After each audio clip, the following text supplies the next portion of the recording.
Yes, everyone, welcome back to another episode of the Celtic View Podcast, where we've got plenty to get into this week because we're coming off the back of that derby victory at Celtic Park on Saturday to put the Hoops 12 points clear at the top of the table. We're going to get right in amongst it and look back on that 3-2 victory. And as ever, to do so, we are joined by our Celtic View editor, Paul Cuddihy. Paul, I imagine you were bouncing into the office after that Easter weekend.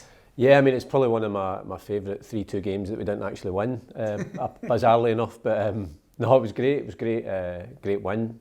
As you say, 12 points clear at the top of the table. So 7 games to go, and you know, we're almost there. We are almost there. We are. We're going to have a full review of the game on Saturday. We're also going to look ahead to the next match for the first team, which is away to Kilmarnock on Sunday. Plus, there is all the B team and women's team reaction and previews. It's a big week for the women's team as well. We're going to be playing Glasgow City at the weekend.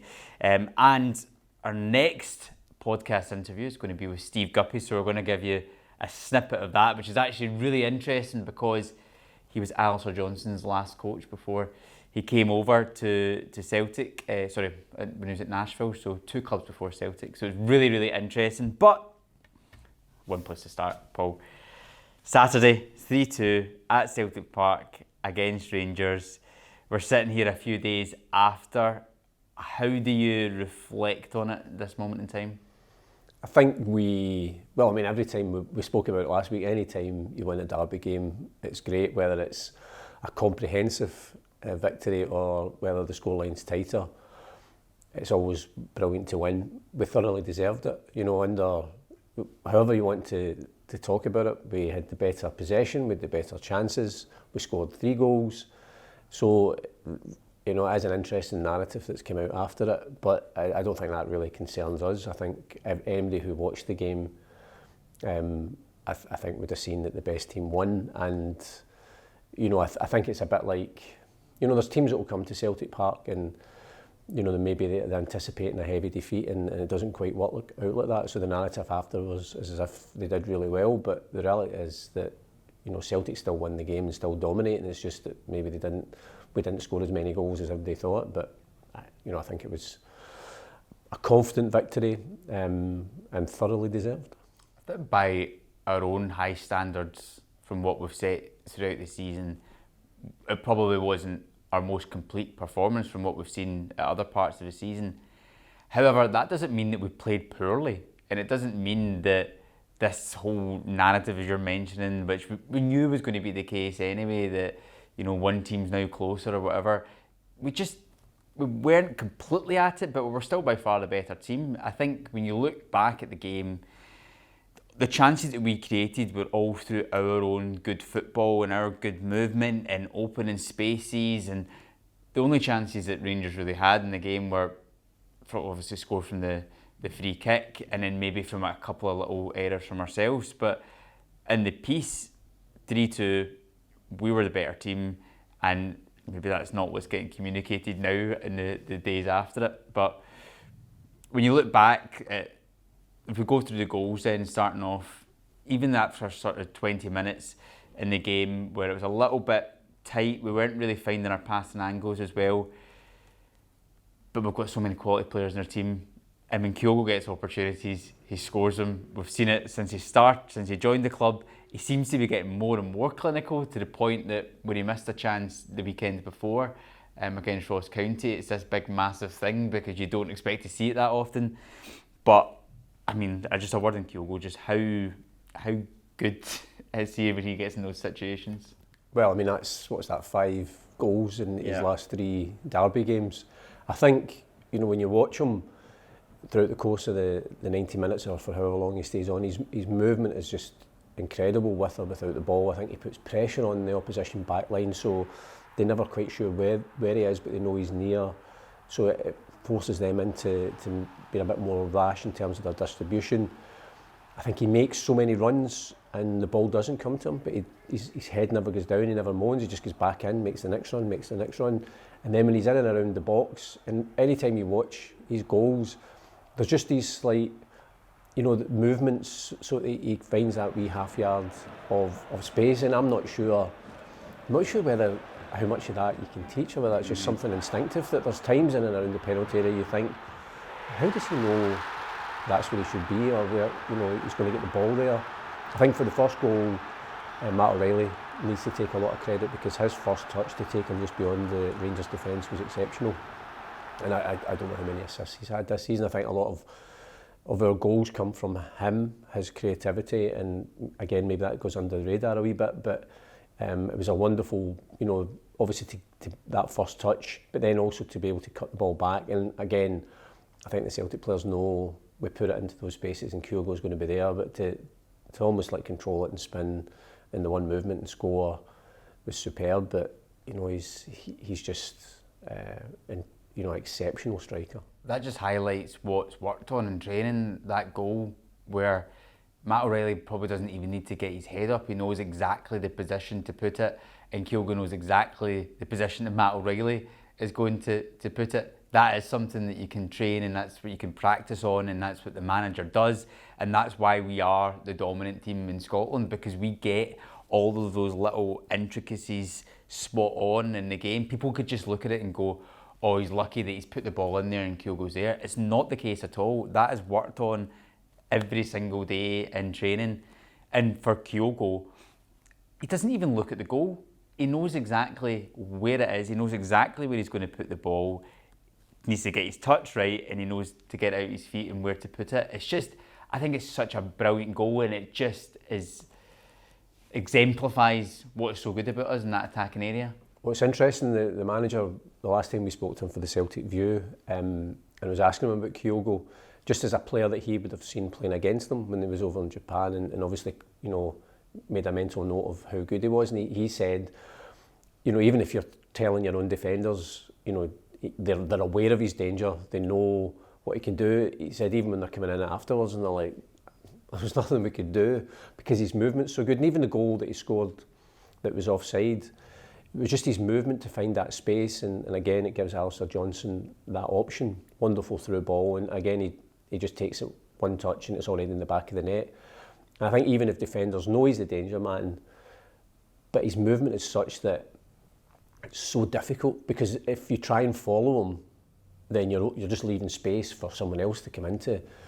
If you try and hold the space, sometimes he's there, sometimes he's not, so it must be an absolute nightmare. It'd be interesting to speak to some of the defenders that face him, because I'm sure it's with some trepidation when they're playing him. Because even with that first goal, he only really gets a half a yard to a yard. He doesn't get that much space at all, but that is all he needs. So if you're a defender, you don't know what to do against him, because when Ben Siegrist was on our live podcast a couple of weeks ago, he was saying before he signed for Celtic, he was coming up against us and being like, I don't understand how they do this. Like, their players are constantly standing offside, and all these different things. And it's not until he's come in and he's realised why we do it and how we do it. But for Kyogo, he's a type of player that he probably has the least amount of touches out of all the Celtic players in the team.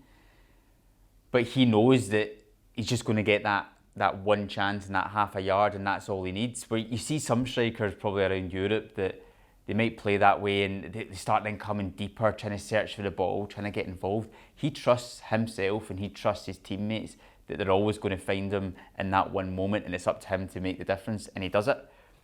And then even when you look at his second goal as well, there's a bit of fortune involved in the fact that the Rangers player doesn't deal with it. However, that comes down from our pressure, and it also highlights Kyogo still knows where to be. He could have been at the back post, but no, he knows to be at the front post there, because that's where the danger is, that's where the ball is. He needs to be reactive, and he does so, and you run out of superlatives for him. Yeah, I mean, I think all three of the goals, even the third goal, obviously Jota finishes, but I think if you then see from behind the goal, the way he's moving to anticipate, if John Souttar decides to try and play it across to the right back rather than playing it back to the goalkeeper. And I think, we always talk about Kyogo in terms of what he does offensively for us, but I think he's a key player in terms of our defensive. You'll hear the manager talking about everybody. In fact, you'll hear the players talking about how everybody has to defend as well as everybody has to attack, and that starts from the front. And you know, when you have our forward players in the way that they'll press the ball when we don't have it, it's so important, because it just gives the opposition so little time, and more often than not they're forced to play it long. We win the ball back. And yeah, I mean, I think his 2 goals, the second one so instinctive, you know, didn't even take, and he was unlucky not long after that. He did another shot that was blocked. We were looking for him to score a hat-trick, and again the second goal was, you know, great play from Jota. Again, I know the narrative afterwards was, regardless of how many replays that you saw, that in fact didn't hit his hand, that you know, people were still, it's a clear handball. People were still allowing that to continue, but you know, I thought he had a fine game as well, and obviously his goal, which was a really, really difficult finish, but it was another great goal. Probably using the word narrative quite a lot in this, but the narrative after the game as well is that the Rangers manager was talking about basically how they just need to get rid of some of the individual errors in their game, and basically they would have been on the par with us. Looking at the third goal, from our point of view, yes, it's individual errors from Rangers, but again, that comes down to our pressure. Alistair Johnston's pushing up on the right-hand side, that brings the ball into the middle into John Souttar, and you look at it and he's getting pressed by 2 players either side of him, so he has to play the ball back to the keeper in a rush, otherwise we're going to nick the ball off of him, and that's what forces the individual errors. And then Jota's there, he knows to anticipate that. And again, that comes down to what we work on every day in training, and that then comes into fruition. And I mean, it was a brilliant goal. I loved the fact that he then shared the clip of comparing his goal with Larsson's at Ibrox, and Henrik shared it as well. And it was a pleasing goal all round, just seeing Jota running onto the ball as the goalkeeper, Alan McGregor, was just not getting there. Yeah, I mean, see, I think Celtic fans, regardless of whatever narrative happens post-match, the reality is, you know, we won the game 3-2. You know, I think, you know, that's the very definition of winning, that you score more goals than the opposition. We were the better team, as we said. So, you know, whatever the chat is elsewhere, I think you'll not really hear anything from the players. You know, even immediately after the game, when Celtic TV spoke to Callum McGregor, you know, it was really measured, and it was, yeah, we'll enjoy the game, but we're back in on Monday because we've got Kilmarnock at the weekend. And you know, that's the reason why we're in that position, because nobody would have been coming into Lennoxtown yesterday getting carried away. It would have been right back to work. That game's gone, because we've got some really important games coming up. And you know, the chat can be elsewhere about all sorts of other things. There are obviously some concerning aspects post-match of it, which I think is, you know, is really concerning in this, I suppose, this day of social media, how things can escalate in a terrible way. You know, in this case for Kevin Clancy, in terms of, you know, threats issued to him and his family and stuff like that, which is just shocking. But I think Celtic would just take the points and we move on. We do indeed. In terms of some of the other individual performances, there was a couple that I just wanted to highlight. I think Alistair Johnston, that was his first experience of a derby at Celtic Park. He's completed the trio now at Hampden, Ibrox and Celtic Park, and he just seems to keep growing and growing with every game, and you can just tell watching him, he looks like the type of player, and he said it afterwards as well to Celtic TV, he lives for those games where he needs to get stuck in, and he showed it again. Yeah, but I mean, I think he's a physical player, but in a really fair way. So, you know, it's not like, you know, the way that, obviously not me now, I'm past my prime, but like, just if you just put a fan with a Celtic strip and put them into a game like that, they'd be flying into tackles, really ill-disciplined. I think his defensive play is really disciplined. I think he must be a player that other, you know, opposition don't like to come up against, because it's difficult to get past them. They know there's a physical battle that the chances are they're going to lose, and then you give them the ball and create, you know, creatively. You mentioned the third goal. He also set up the offside goal for Kyogo, and I thought it was really good actually that, you know, Kyogo, obviously we spoke about, he scored the 2 goals. He was exceptional, but you know, sometimes maybe one of the unsung heroes in a way. And Alistair Johnston was given man of the match, you know, for an outstanding performance at right back, and he's just fitted in seamlessly. But I think that's the benefit of having been able to train and work with the players before he actually starts being able to play in January. So he was already up to speed, and you can just tell he's loving life at Celtic. Oh, massively. And it's just incredible, the track record that we've had with our players that we've brought in since the manager has come into the club has been exceptional, because you look at January, you lose two big players for us in Juranovic and Yakimakis, who were brilliant for us, they were incredible. But you're not sitting here at this moment in time thinking you're really, really missing both of those players, because we have recruited so well, and we're always forward planning, we're forward thinking, we're always looking to the next transfer window, who can we bring in, and being really progressive in that front, and that's now shown on the park, which is amazing.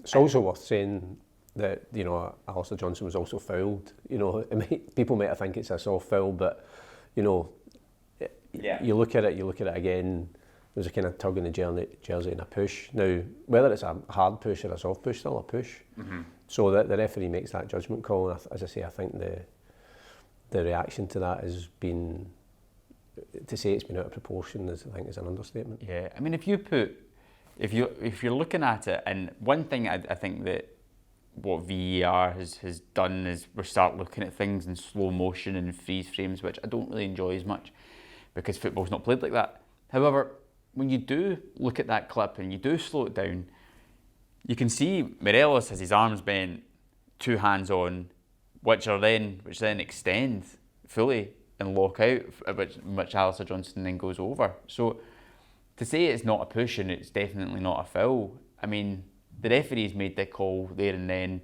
he believes it's a foul. For VAR, they're not then going to have a look at that and think, oh, well, unless that's not a clear and obvious error, you know. Because most times, you've seen them, and you see it all the time in games, every single week, where, you know, from free kicks or corners where the ball goes in, the referee blows a foul, and at first, whether the players look a bit bemused and the fans are thinking, what was that? And it might be a soft foul, it might be a, you know, the VAR only reviews these things if it's a clear and obvious error. So they've looked at it, they've seen where the referee is, he sees the push and makes the call, and that's it, you move on, and, you know, that should be the end of the matter. Yeah, 100%. In terms of another performance I wanted to mention, I mean, there was lots. I mean, Joe Hart made a big save at the start of the second half as well. He needs to be given credit for that and for his overall display. But the captain, Callum McGregor, again, he's another player who you almost run out of superlatives for. And to see his progression as a player from when he started, and he's playing like right wing, left wing, and now in this position he's in now, and the leader that he is, I think he showed his leadership qualities again on Saturday, because for much of that opening 20 minutes, you could see from Rangers play, they were trying to stop the ball going into Callum, but he's such a good player that you can't keep him quiet for that long, and eventually he starts getting the ball, he starts dictating play. And I just think the energy that he brings, he's one of those players that he actually looks faster when he gets the ball, that he can break through the lines. And he's such an important player for us. And I feel like he's just getting better and better. And it's just a joy to have someone like him as your captain. Yeah, I mean, it kind of, to the way it goes back to what you were saying earlier on about, you know, when Ben Siegrist played against Celtic and he's thinking, how did he do that? When we were watching the game on Saturday, and you could see, as you say, what Rangers were trying to do in terms of stopping the supply to Callum McGregor, because he's the kind of the metronome of how we play. But you looked, and we were saying that's going to be a difficult shift for the Rangers players to keep that up for 90 minutes, because you know this Celtic team gets stronger and stronger as the game goes, so you have to match that for the 90 minutes. And after a certain period, you started to see that it was hard for them to continue that press, and that's when Callum McGregor, he was finding the space, he was always looking to find the space, and then he was just dictating, you know, whether it's dictating it with the ball, whether he's organising. I think it might even have been after the first goal we scored, immediately he's over having a conversation with the manager and John Kennedy about something, and he was on and passing on some tactics or things that he'd seen in the game, which I think, again, the manager's spoken before about how he's looking for the players to find these solutions to anything in the game, because he can't obviously go in the park and organise that.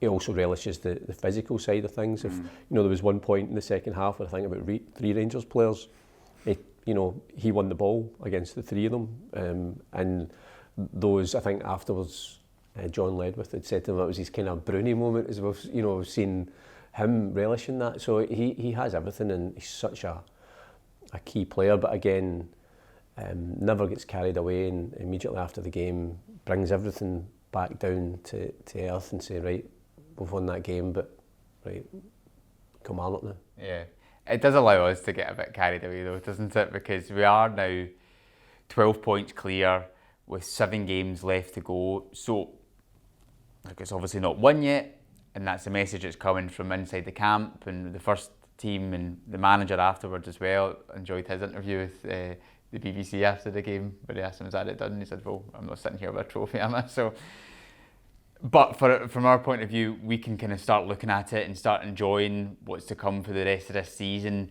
And you are starting to kind of now think, right, when can we win the league? And you're starting to kind of count it down. I know you don't want to get ahead of yourself, but as fans, that's what we're going to start thinking about, isn't it?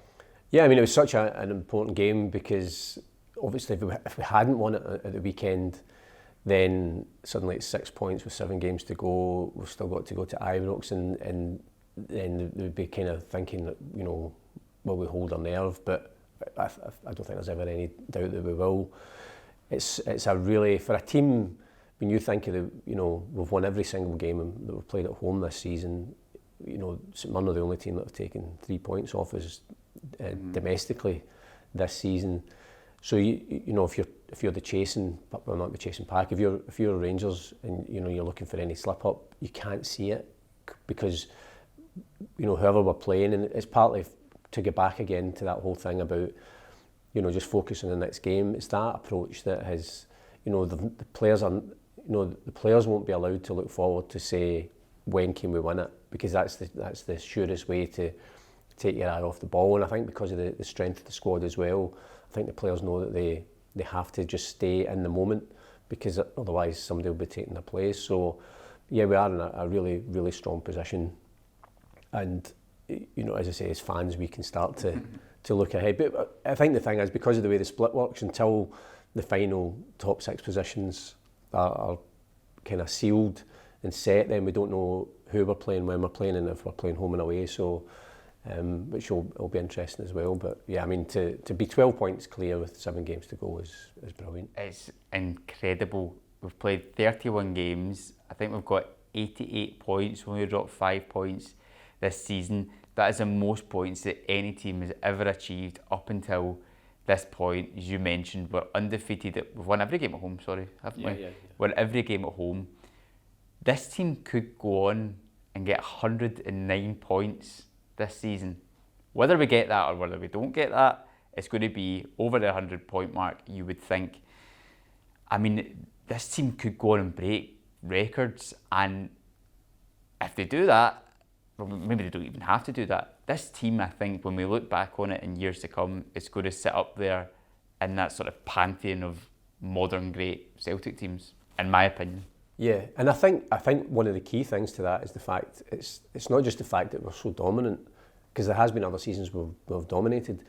It's actually the type of football we're playing. I think the reason that people will always remember Ange's teams in years and years to come is because 10, 15, 20 years time, when people are talking about it, you'll have a smile on your face because you'll remember the games, you'll remember the football, you remember the players playing football, as we would say, the Celtic way of just exciting the fans, trying to play in a certain style of football. And that's, I think, you can see it from the way that the fans react to it. It's just brilliant to watch. It's so enjoyable going to games and watching us play, because we're seeing some great players playing a great brand of football. And I think that's, the fact that we have a structure and a style of play, I think it helped on Saturday, where, your point, maybe it wasn't the most sparkling performance, but the players all know their job within that system, and so I think that helps. Whatever happens in the course of the game, everybody knows what they're supposed to be doing, where they should be, and what we should be doing, and it is wonderful to watch. It's really interesting because we could end up having a better season than the invincible treble season in terms of points amassed, we could win all 3 trophies as well. But because you've lost the one game, then people might not look at it in the same breath. But in actual fact, I think the fact that we did lose that game to St Mirren has almost taken a lot of that chat and conversation about points records and things, because when you were going in that unbeaten season, it was every game, it's like, you can't slip up, you've got that pressure. But then this team could actually potentially go on and break the record of Brendan Rodgers' team of 106 points, which would just be, I don't think that would ever be surpassed if they were to get 109 points. Unless you won every single game. Will that be the challenge next season? I know. I think each season has to stand on its own merits. I mean, I think that invincible season and how they went about it and what happened, and obviously it culminates with Tom Rogic scoring at Hampden in the last minute. That's always going to be a special moment and a special season for everyone. So that stands on its own merits for what everybody who was there at the time achieved. And last season and this season, and hopefully many more under Ange, they'll stand on their own as well. Yeah. And you just you enjoy it in the moment, and you don't. It's compare. A bit like, it's a bit like comparing past players to. People will always have their favourites, their favourite games and their players, etc. For a whole variety of reasons. But you also just enjoy. Every Celtic fan is just loving what they're seeing just now, and that long may that continue. Yes, indeed. Just the last thing on the game, I just wanted to ask you what you thought of the occasion on Saturday, because there was no away fans there. It was 60,000 Celtic fans. It's strange when Rangers did score and there's just this complete silence in the ground. But then you come away with a victory, and just seeing 60,000 Celtic fans doing the huddle during the match and bouncing about afterwards was a brilliant sight and a brilliant sound. But what did you make of the occasion? I think as a fan, I would rather it went back to the way it had been before. I'm not sure, is it Odsonne Edward we're blaming for scoring that goal for the 10 minutes? That was the last game, wasn't it? Yeah. It's all Odsonne's fault. Yeah. I preferred. I think it would be better as a derby, as an occasion, an edge to it. If we went back to getting the 8,000 at Broomlow Road, and correspondingly we have 8,000 Rangers fans in here. I know there's arguments on both sides, because then it's like, obviously there's 8,000 Celtic fans that get to come here for the derby game that they wouldn't otherwise. But I just think in terms of the edge of the game, and obviously it means a lot to the clubs, the fans, the city, but I think that in an ideal world I can't see that happening, because I think there has to be a compromise elsewhere that I can't see happening. But I think it would be better, because obviously there's a different atmosphere. We saw it in the League Cup final. We'll see it again in the Scottish Cup semi-final at Hampden, and it's a 50-50 split at Hampden, which obviously isn't the best stadium in terms of these things. But yeah, it was amazing. I mean, it was brilliant. From the whole build-up, and as you say, at the end of the game, the atmosphere was amazing. So I mean, it's a small point, because still, as long as you win, it doesn't really matter. Exactly. I would agree with everything you say there. So that does lead us then on to Kilmarnock away on Sunday, 12 o'clock kick-off at Rugby Park. So I suppose the challenge now, which is what they've been doing all season, is just winning one big game and then going into another game and picking up another 3 points. Won their 5-0 earlier in the season. I think it was maybe the second or third game, which was a brilliant game. Some brilliant goals in that game as well. What do you think about going into this one? Kilmarnock obviously down towards the bottom of the table. They've really struggled away from home.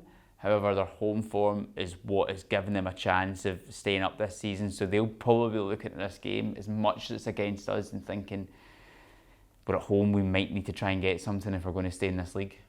Which, just given what you've said, is for me is the clearest argument of why all the pitches should be grass, because I think it gives teams like Kilmarnock and Livingston an unfair advantage.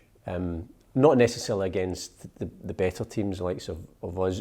I never like playing on the artificial surface. I think it does change the whole complexion of the game. It does give the home side such an unfair advantage. But I think in terms of they may be playing against teams in and around where they are in the league, and I think the fact that, you know, if Kilmarnock aren't good enough, it shouldn't be down to the artificial surface that helps them. So I think in top flight Scottish football there should be no artificial surfaces at all. And I think it, you know, what I think's been good the last couple of seasons, you know, we saw it at Livingston last season where we had, you know, it was a notoriously difficult ground for us, and that's kind of changed a bit. And I think it goes back to, you know, we've heard the manager saying right from day one, we know when he came in and he was having to build an absolutely new team, no excuses. There was nothing he was going to give the players, or he was going to offer as an excuse. We either win the game or we don't. And I think that's the same when we've been going to Rugby Park or going through to Livingston. Doesn't matter what the surface is, we just have to go out and win, and I think you've seen that. So the fact that we won 5-0 last time there, I think tells you everything. So you would expect us, especially with having a full week to recover and prepare, which is good. You know, we'd expect 3 points. Rugby Park was a bit of that was like the bogey ground pre-Livingston. It went from Kilmarnock and then they went out the league, and then it went to Livingston for a little while. So it's good that at the moment we don't really have any bogey grounds. You're looking at stadiums and venues and things, and you always think of Tynecastle and think, that'll be one of the tougher fixtures. But in this season, we won there 4-0 in the Scottish Cup, and we had that 4-3 game there. So we just keep batting all these old kind of bogey grounds away.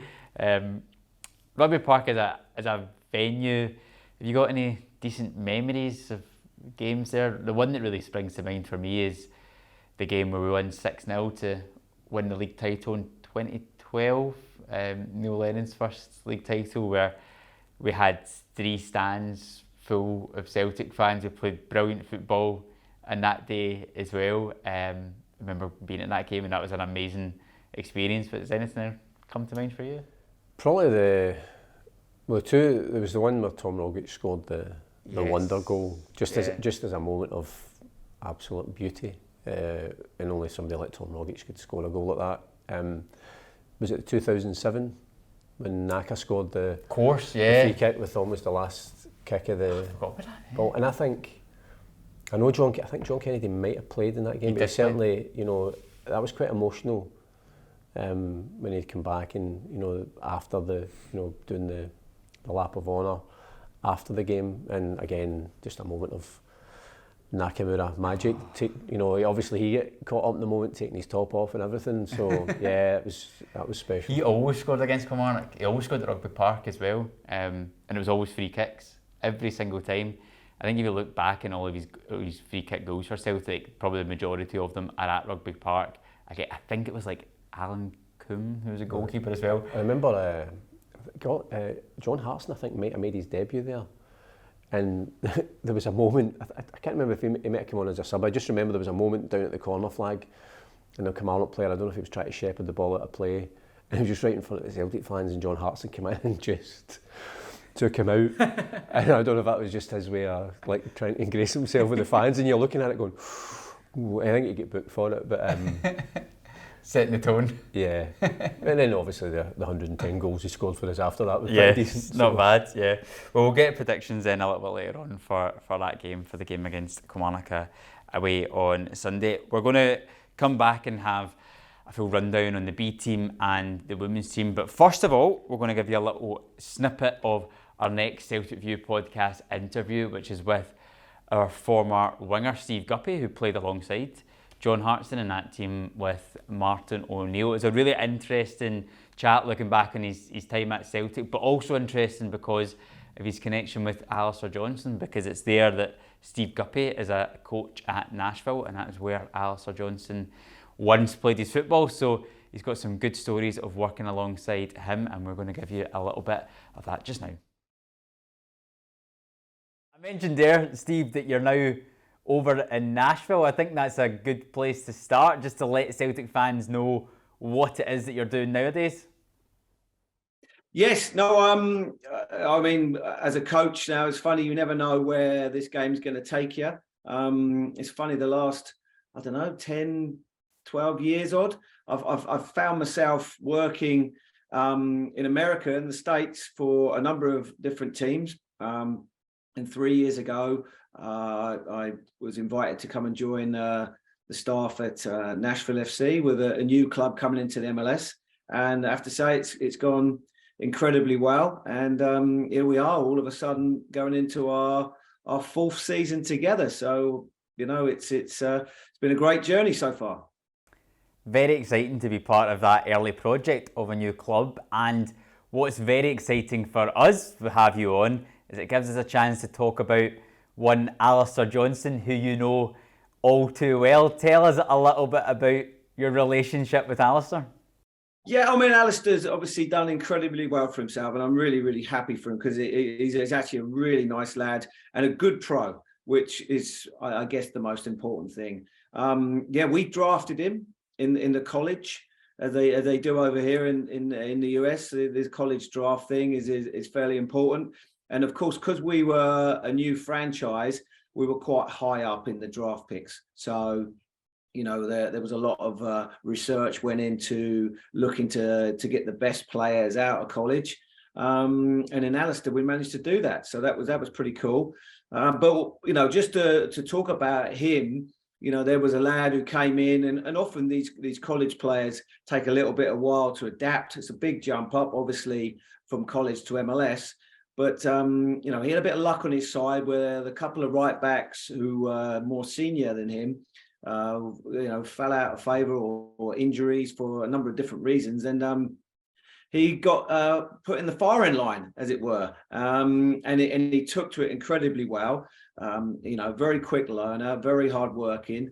And the thing with Alistair, I guess, where me and him really, got together on really was that he was someone who's got really, he's a very solid defender. I'm sure you've seen that, and and smells danger, and he's a very good 1v1 defender, and also just a good all round fit, can play centre half, right back, wing back. So he's very good at that. But moving forward, we wanted to try and help him create a bit of a weapon, and his right foot crosses, was something that he really took to very, very quickly. And I'm hoping, I've not seen much footage at Celtic, but I'm hoping that he's really showing that his right foot crossing ability is actually very good. And so that gave him that weapon where, a lot of players, it makes him stand out from others. And, I think that's what got him into the Canadian national team. On his debut or second game, he put in a great cross to the far post for the forward to score, and I think that really helped him claim his place in that Canadian squad. So that really has been, a little intro of what it was when Alistair first came, that he did well, took his chance, but then really got to work on trying to get better and make this weapon of a crossing more effective. Yeah, we were speaking actually not long after a recent match the first team had, which was a victory away to Hearts, where we got a chance to see that, where Alistair Johnston puts a ball in from the right and Kyogo, our striker, nips in with a little back heel to flick it into the back of the net. So clearly that worked back then is working now. But Steve, I'm interested in what you saw in Alistair then in those early days in the college system to make you as a coaching staff go, this is a guy we want to pick in the draft, because you have so many options of players to choose from. Yeah, well, I'd love to take the credit for that, but sadly I can't, because I was over in England when they were deciding on who the college draft were. So, that goes to Mike Jacobs, our general manager, and Gary Smith, of course, who is the head coach. So, they will be the ones who were more behind, the recruitment of Alistair. But once he arrived here, that's really where, mine and Alistair's story really kicks off. I mean, this whole thing of crossing, is something I don't think people work on enough. The little details that make all the difference. To give you an example, I guess many years ago when I was at Wycombe Wanderers and as a non-league player, we obviously, Martin O'Neill got the job, and obviously he came with him was John Robertson and Steve Walford. John Robertson and was one of the greatest wingers we've seen in England and and obviously Scotland as well. And of course Steve Walford was an excellent fullback in his own right as well. And they helped me with my crossing, and they gave me some little details. Then they were like light bulb moments for me, where I just thought, wow, yeah, that will make a big difference to my crossing. And then it was down to me to go out and practice it. So that's what really happened. I'm hoping that happened with Alistair, with those little bits of nuggets, that little bits of information were passed on to him, and and I think that made a difference to him. And he obviously we had to go through this COVID period. On my phone now, I've got loads and loads of videos still now of him sending me down a local park on his own, crossing balls. Then we come back critiquing and offering up little bits of advice. And so that was a really good adventure that we went on, really, to try and improve his crossing. And I felt through his real hard work and endeavours that he's now getting the rewards that he deserves. He is absolutely taken to Celtic like a duck to water, particularly with the system that our manager plays, Ange Postecoglou. It's very different for fullbacks, having to play inside, coming into midfield, and he has just absolutely excelled at it. But I'm interested to know, during that time that you worked with him, did you always see him making that development forward into a club like Celtic? And you mentioned a little story there about training in a park. I don't know if there's anything else that you can tell us that maybe people don't know about Alistair. Well, I mean, I think the whole telling you about down the park, I mean, obviously it was extreme because of the way COVID changed everything. But, I'm sure there'd be plenty of players who didn't do the work, and COVID was just a period where, they sat at home and did nothing. I'm sure there's plenty of those around. But Alistair, had that burning desire to achieve, try and become as good as he could be, go and obviously wanted to play for us, wanted to get in the first team first and foremost at Nashville, which was no mean feat. But then from there, once he got into the Canadian national team and was around some of the fabulous players that they have, Alphonso Davies and that, I think maybe his head was turned a little bit at the prospect of potentially playing in Europe one day, and wanted to sample that. And and in fairness to him, he had tunnel vision on that. He had a clear pathway in his own mind, and no doubt, the Canadian national team World Cup, put him on a platform of exposure that helped him no end. But of course, there's a lot of hard work that needs to go in there before any of that happens. He doesn't just drift into a national team like Canada with the nucleus of players that they have. So there was a lot of hard work, and I guess that's really what I'm trying to emphasize, is that he's a very, very good all-round player, very decent. And I think around better players, of course, you never know, but it sounds like he's then gone to that next level as well. But crossing is something that I hope he continues to work on, because we worked on it religiously before every morning, before every training session. He was out early, crossing balls, videoing all his crossing, going through the little techniques and all the little details. Because I do think that, too many players hit the first defender when they cross, and then don't actually think about reasons why, why they did that. And that was something that we tried to install in Alistair. Say, look, let's try and work out exactly what's going on here. Let's get a little formula going of what you need to do every time you cross a ball, almost like an autopilot. Alistair's not really one who's going to take a player on, but if you give him time, and very similar to David Beckham, don't get me wrong, David Beckham was, a fabulous world-class player. I'm not saying that, but David Beckham wasn't great at beating players either. But if you gave him time and he had a chance to cross, then he almost went into a little bit of an autopilot, if you watched him cross, there was a little pattern of things he did. And that's what we saw in Alistair as things developed and he got more and more confident, that whenever he had the time, it was almost like a chain of events would unfold, that we worked him training. And I guess that's what you see. You try and offer the advice, they practice it. If they meet you halfway and do the work, and Alistair did, out in the morning, practicing it, nailing down the technique, railing down, the little formula, little details. and then eventually you'd start seeing it in games. And I think what you see in Alistair, he's such a quick learner that he was doing it in games far quicker than most. So, you know, this little period of time where he's gone from strength to strength and found himself at a massive club like Celtic, I guess we shouldn't be that surprised.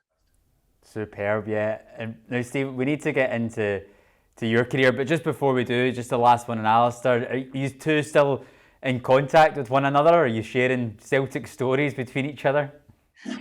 No, when I heard he was coming to Celtic, you know, obviously I texted him straight away. I was like, wow, you know, that's incredible. Really pleased for you.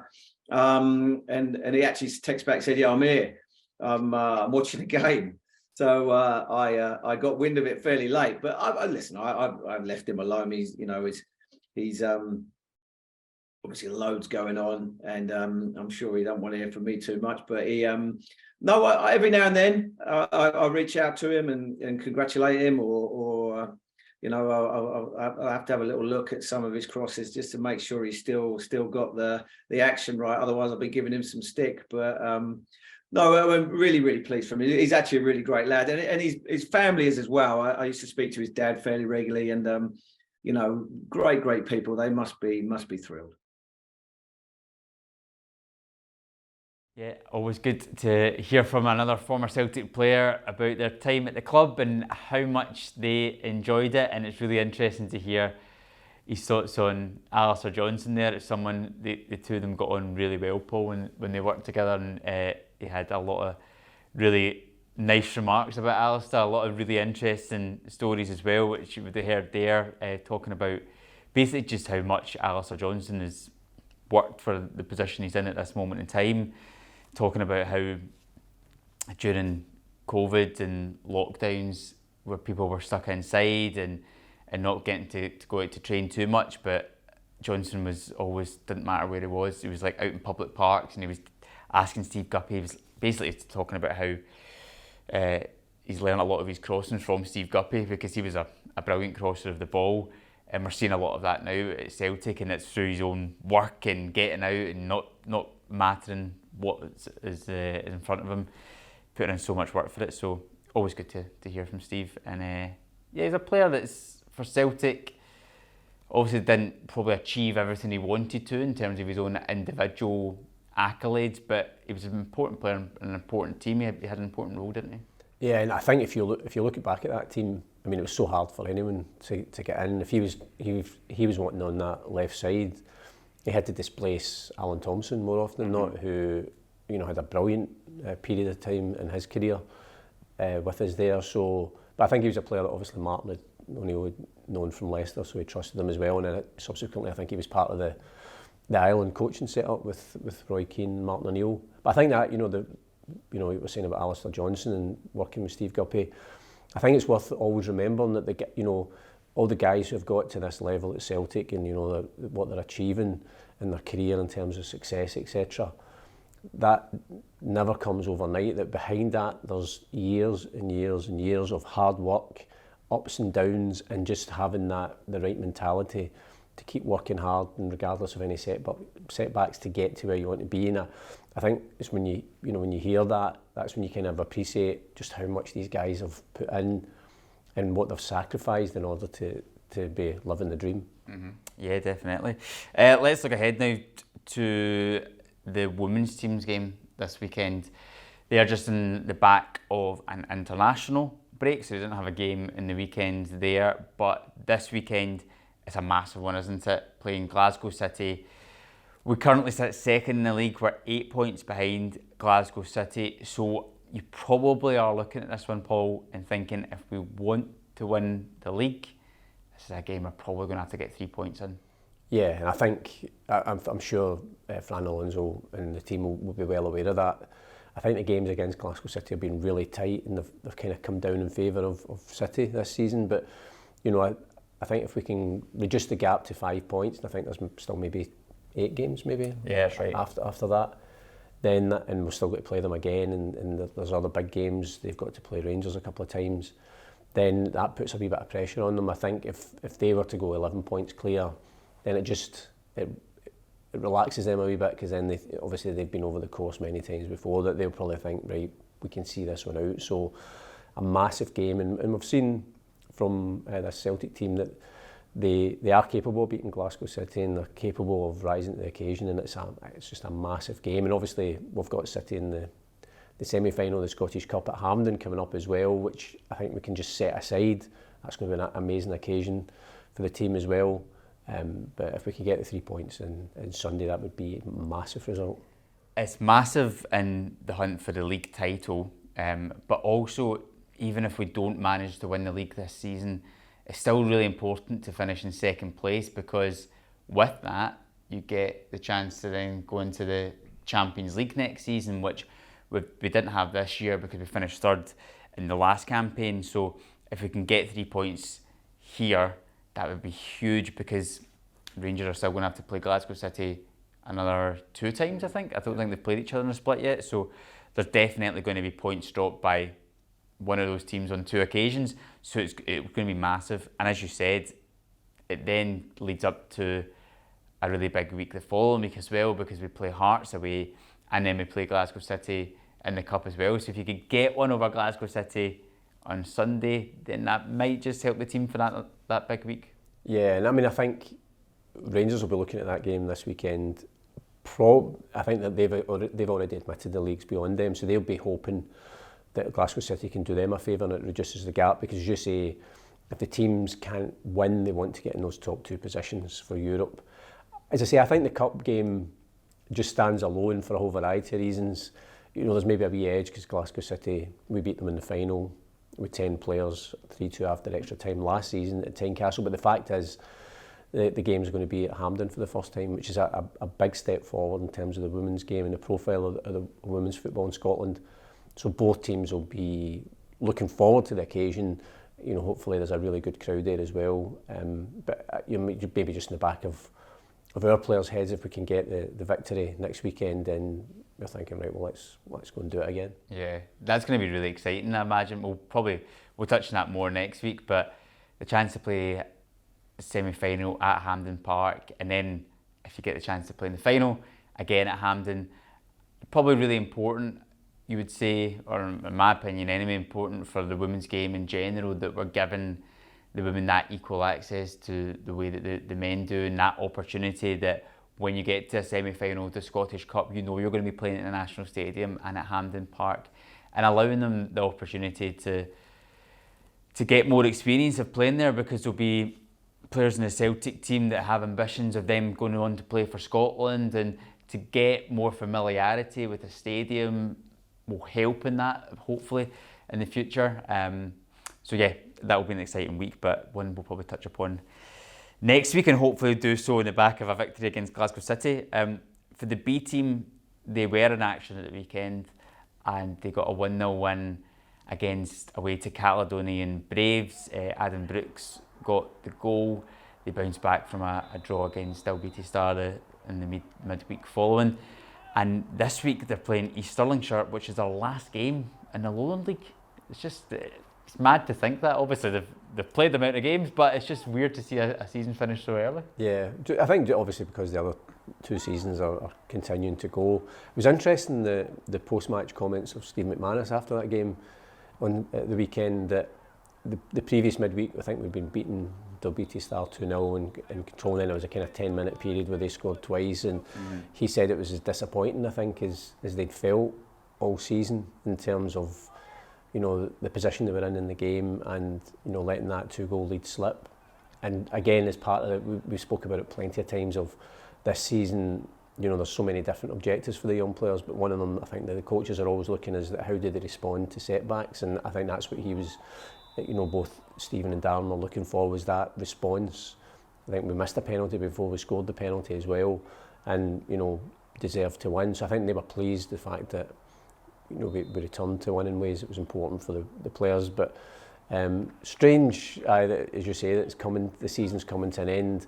I think Spartans had won at the weekend, so they're going to be the team, regardless of whether they end up winning the league, they're going to be the team that's going to progress into the playoffs from the Lowland League. I think they play I'm not sure if it's the winners of the Highland League. Yeah.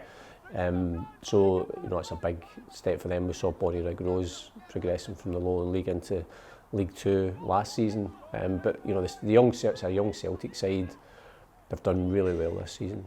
What that will hopefully give the B team players an opportunity is to spend the next 6 weeks or so just hammering on the door of the first team and trying to get involved in more first team training. We're seeing that already. We saw Rocco Vata on the bench again for the game at the weekend. And I'm sure, apart from the fact that as every Celtic fan would have been hoping we would have been well ahead, and then there might have been a wee chance he might have got a wee cameo. But I think the fact that, again, as an experience for just a teenager to be in and around the first team for such a big game, to see, I think the learning experience of that, I've seen how these players prepare before the game for that, and what's involved, I think is invaluable. And I think, as you say, there'll be a few of them that will be hoping over the next 5-6 weeks. Quite a few of them are training with the first team, that maybe one or two more might get their chance. Yeah, 100%. Let's finish off now, Paul, on our predictions, which you will be happy to know. Last week you scored 6 points because you got the Aberdeen Kilmarnock score correct, so you got 3 points for that. And then you also got 3 other results correct, and I got 4 results correct and no actual right scores. So I got 4 points. So you beat me by 2 points last week. This week we've got another 7 fixtures. We're still actually waiting for, we've not got a fan yet to come on and play, so we'll get our predictions, and the floor is open to anyone that wants to play along to get in touch. And you can at least anybody who takes part knows that they'll not finish last because you're taking part in it. Well, exactly. I mean, that's just the same case every single week. Although the week before, I did finish on top out of myself, yourself, and the fan that we're playing with. But I think that probably is the only time this calendar year that's happened. And it's really, really making me start to question my knowledge in football. It's just as well we're not allowed to bet in football, and otherwise you'd be... Oh, I'd be skint. I know, I'd need to remortgage the flat. I'd be asking mum and dad for a loan.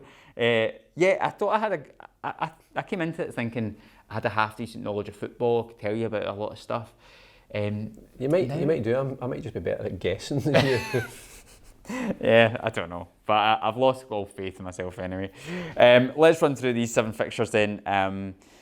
Let's start off with on Friday night in the Premiership. We've got Ross County against Aberdeen. I'm going to go for Aberdeen to win that one 2-1. I think Barry Robson has done an exceptional job there. Mm-hmm. I'd be stunned if he's not appointed manager full time. He's got the job to end the season, but if they won their last 5 or 6 games, they're now third in the table, looking really strong to finish third. I've been really impressed with the way, and he's probably just, the way he was as a player here, he's probably just get back down to some basic stuff of what he's expecting his players to do. So Ross County can be a tough fixture, as we know, but I think Aberdeen will win that one 2-1. Yeah, I don't know, I'm in two minds. I'm obviously leaning towards Aberdeen in terms of form, but Ross County, who did they play at the weekend? Their games just completely escape me now. They beat St Johnston, didn't they? 2-0 away from home. But they are picking up a little bit more form, Ross County. I thought against us the weekend before last, we probably again weren't at our scintillating best, but I think part of that is down to the way that Ross County has tried to stop us.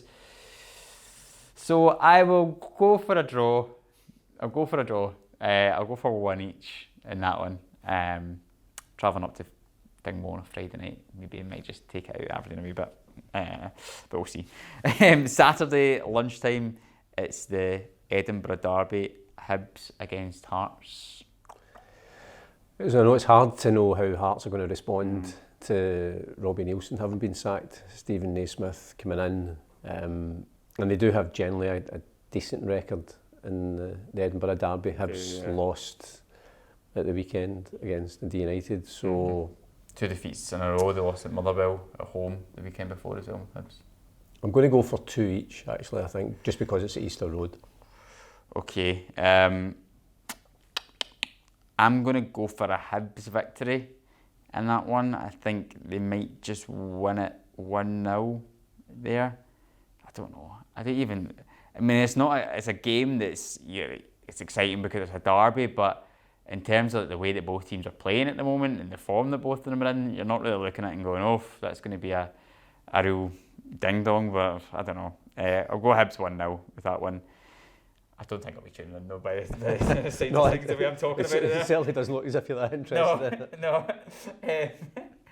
Another game on Saturday in Premiership is Motherwell against Dundee United. Two teams that both won at the weekend. Big win for Dundee United. Yeah, I mean, that was a massive win, because I think if they'd lost that, you could start to see the, insurmountable gap. Mm-hmm. But I think Motherwell, particularly at home, again, they've kind of really steadied the ship. I'm going to go for 3-1 to Motherwell. Mm-hmm.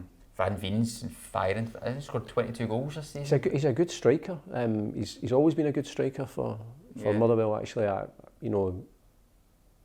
quite like him when he's got a physical presence as well. But I think he's got a really good touch. So 3-1 Van Veen hat trick. Okay, I'm going to go for 2-0 Motherwell in that one. A game down from England. I thought one of the interesting ones was Chelsea against Brighton. It's not the Graham Potter derby anymore, but no. I thought Brighton were really. I mean, God. I think they'd be, in terms of apologies from the Premier League VAR. I think that's third time this season they've had to be, which is, you really start to have to question that. If you're Brighton, you have to think, well, once is fine, but if it's 3 times, I think they'll beat Chelsea. I think Chelsea it's just a chaotic club at the moment in terms of, obviously Frank Lampard's come in to try and again just steady the ship to the end of the season, but it's just the way that they amassed players with no rhyme or reason. And I think Brighton are a really good football team. I think they'll be smarting from their defeat at the weekend. I think they'll win that one 2-1. If Brighton do a club podcast, I'm sure it'll just be an hour of them lambasting VAR and referees' decisions, because they had 2 goals ruled out, which were for handballs, which maybe the first one, it's hard to tell though, like if it hits there or there, and then the other one, but his arm's there and it smashes off, and then the penalties he didn't get awarded. I mean, God. But yeah, I'm going to go for Brighton in that one as well. I'm going to go for, what did you say, 2-1? 2-1 to Brighton. 2-1 for Brighton. I'll go 3-1 to Brighton. Yeah. And then rounding off the Celtic games, we've got Celtic B against East Stirlingshire. I think they're going to sign off the season with an impressive 4-0 victory. I was going to say that. So I'll go 5-0. Okay. There. Then on Sunday lunchtime, the first team away to Kilmarnock. Again, just given what we were saying earlier on, I think that none of the players will not be in their heads as to where they're playing in the surface. So 3-0.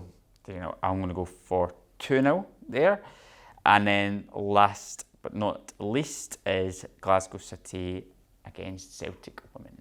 That's a tough one. I think the last one they edged it 1-0. I think we're going to edge it 1-0. Another late Caitlin Hayes heroic. That'd be brilliant. Goal. I think she's such a big game player, and such a not the captain, but one of the leaders in the team. I think she's been so impressive this season. So yeah, last 5 minutes, pops up, header, back in the net, 1-0. Get your money on that. I am going to go. I know our defensive record is the best in the league this season, but Glasgow City do have a lot of threats going forward, so I think they may score. So I'm going to go for 2-1 to Celtic there, and then just let that league title race hot up for the last 7 games or so. That's everything for this week's Celtic View podcast. I do hope you enjoyed. Make sure you like and subscribe to Celtic View on Twitter, and also the Celtic View podcast channels, which you can get everywhere in Apple Podcasts and Google Podcasts and Spotify, and also we are on YouTube. So make sure you liked and subscribed and follow on all of those channels. We'll be back again next week. In the meantime, we'll also be bringing you that full interview with Steve Guppy later in the week, so stay tuned for that. But from us, enjoy the game against Kilmarnock on Sunday, or if you're at the women's game, or if you're at the B team, enjoy all of the Celtic action this weekend, and do join us again next week. Bye for now.